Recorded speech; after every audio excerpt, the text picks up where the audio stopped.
Following the defeat at Gallipoli in 1915, the three regiments of the New Zealand Mounted Rifles Brigade fought as part of the Anzac Mounted Division across the Sinai Desert, crossing into what was then Palestine, and driving the Ottoman and German forces as far north as the coastal port of Jaffa.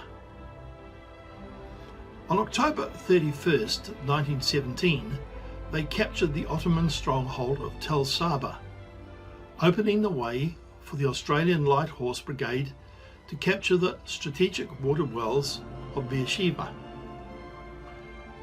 2 weeks later, the New Zealand Brigade met fierce opposition from an entrenched Turkish division in the hills near the modern Israeli city of Netziona. In the battle which ensued on the 14th of November, near a place called Ayun Kara, the New Zealand Brigade suffered 53 men killed and around 140 wounded in what many historians, both New Zealand and Israeli, considered was their greatest victory in the whole campaign.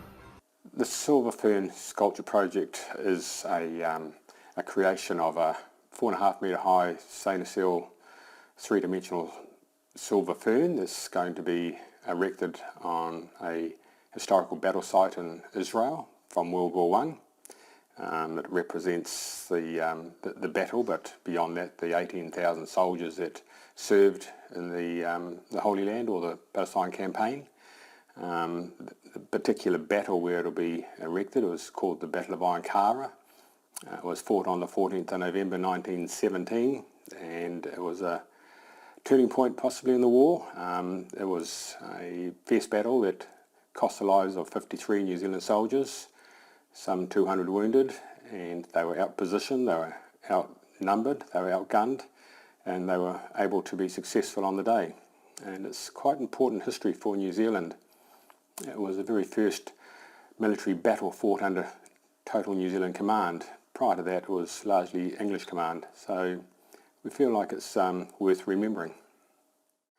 My connection to this project is fairly direct. My grandfather was in that battle, and it appears that he was heavily involved. Through the summer of 1918, the Anzac Mounted Division, having first occupied Jericho, took up station in the Jordan Valley. The enemy they faced was not just the Turks, but also oppressive heat and malaria. After 2 unsuccessful sorties into Transjordan, the force under the command of the New Zealander Major General Sir Edward Chater, this combined force of Anzacs, West Indies soldiers, Indian cavalry, as well as a battalion of Jewish volunteers, which were known as the 39th Royal Fusiliers, finally routed the Turkish Fourth Army, driving them from Ez Salt and Amman at the end of September in 1918. Their role was to support the destruction of the Turkish 7th and 8th Armies, who were then fleeing from the British forces which were advancing from the west.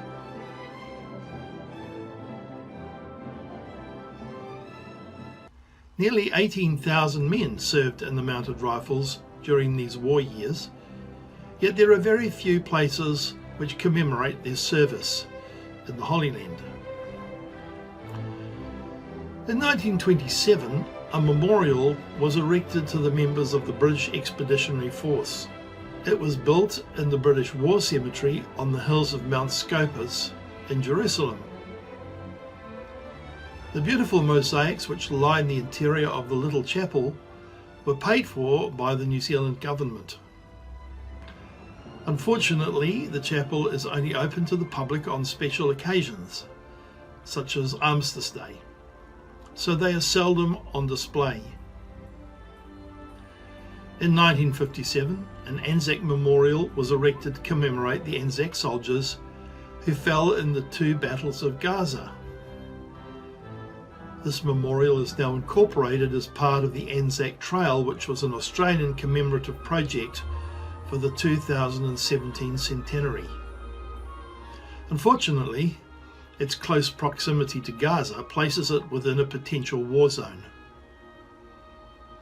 In 2017, the Australian Centenary Project raised funds to erect a memorial to the Australian Light Horse in Beersheba, where there is also an Anzac Museum commemorating the Australian soldiers who fought in that battle.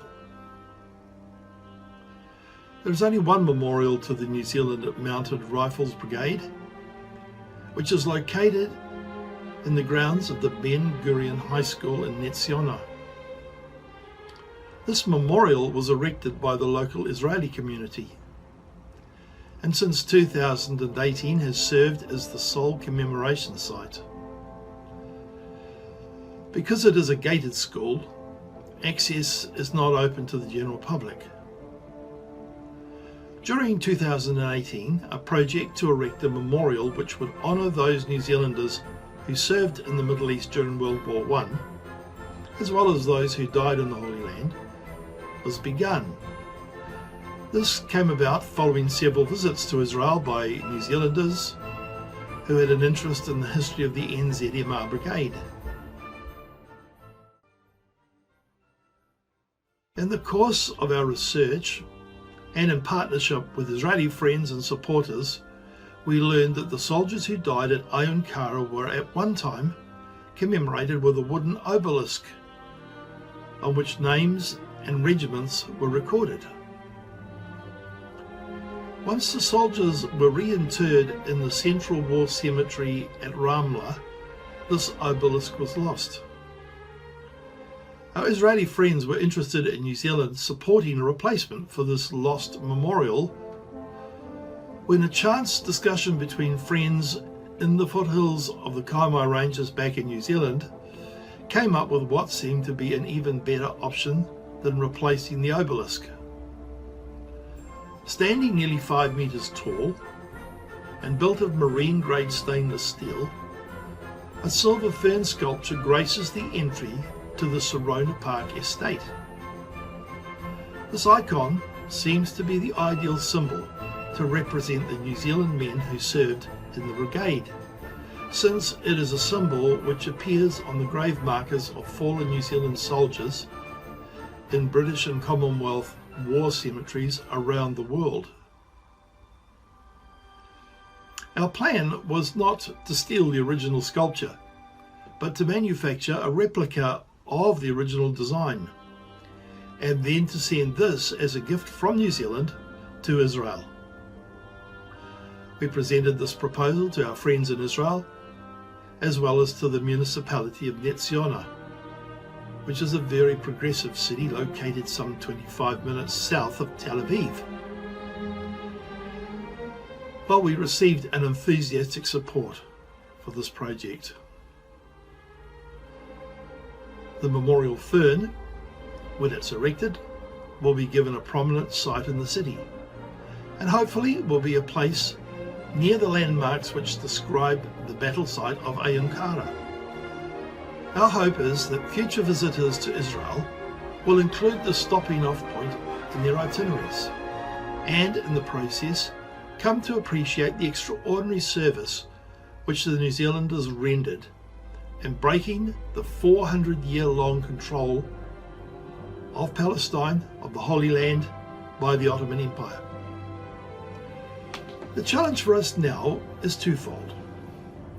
In the first place, to promote the concept, and then to raise financial contributions from all those who want to identify with it.